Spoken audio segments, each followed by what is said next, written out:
Hello दोस्तों, मैं Aryan Shukla, business advisor and founder online business workshop. मित्र, हम बात कर रहे हैं कि योजना की, प्लानिंग की प्लानिंग की हम बात कर रहे हैं प्लान की अर्थात प्लान अपने आप में एक दिमाग को चाटने वाला एक्शन है, दिमाग को वर्क पर लगाने वाला एक्शन है। प्लान दिमाग को टेंशन देने वाला एक्शन है अर्थात प्लान खुद अपने आप में एक्शन है, अर्थात एक्शन की प्लानिंग।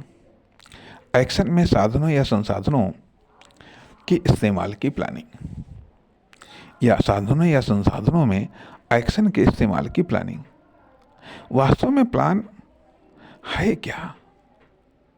क्यों प्लान बनाया जाता है? क्यों प्लान बनाना चाहिए? प्लान का उद्देश्य क्या है? प्लानिंग का उद्देश्य क्या है? योजना का लक्ष्य क्या है? लक्ष्य क्या है? पहुंचना या फिर ग्रोथ, अर्थात क्या लक्ष्य, उद्देश्य क्या है, मंजिल क्या है, राह क्या है, सफ़र क्या है? सफ़र क्या है? क्यों आखिरकार हम प्लानिंग करते हैं? यदि हम प्लानिंग न करें तो हमें क्या नुकसान होंगे, या एक बेहतर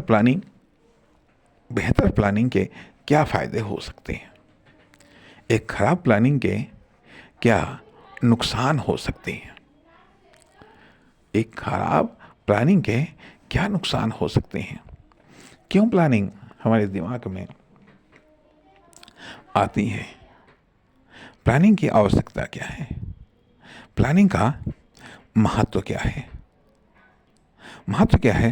प्लानिंग क्या प्लांटिंग से भी संबंधित है?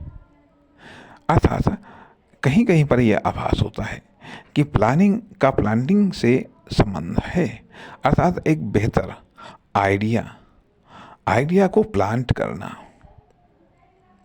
एक बेहतर आइडिया को प्लांट करना क्या प्लानिंग है?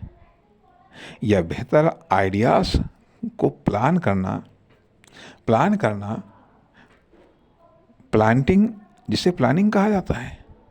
बेहतर आइडियाज को प्लांट करना साधनों या संसाधनों के बीच में, या साधनों या संसाधनों के लिए बेहतर आइडियाज को प्लांट करना क्या प्लानिंग है? संभव है बेहतर या बेस्ट आइडियाज को साधनों या संसाधनों के इस्तेमाल में प्लांट करना प्लानिंग है, अर्थात आइडियाज प्लांटिंग कॉल्ड प्लानिंग। आखिरकार प्लानिंग है क्या? प्लानिंग संभवतः प्लानिंग अभी भी सटीक जानकारी प्लानिंग की नहीं मिल पा रही है, या प्लानिंग की वह जानकारी, वह इन्फॉर्मेशन नहीं मिल पा रही है जो कि प्लानिंग को सटीक रूप में परिभाषित कर सके, या सटीक रूप में प्लानिंग की पावर को अपने आप में समेट सके।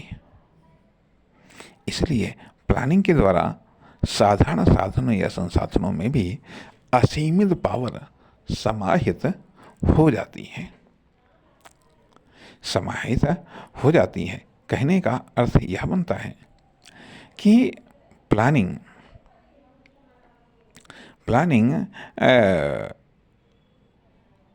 का अर्थ यहाँ पर कुछ डिफरेंट भी आता है, अर्थात एक कार्य वही चीज़ साधारण तरीके से किया जाए, बिना प्लानिंग के किया जाए, और वही कार्य यदि प्लानिंग के साथ में किया जाता है तो निश्चित तौर पर अच्छे या बेहतर या फिर बेस्ट परिणाम देता है। अर्थात सही तरीके का इस्तेमाल, या ये कह लीजिएगा कि प्लानिंग का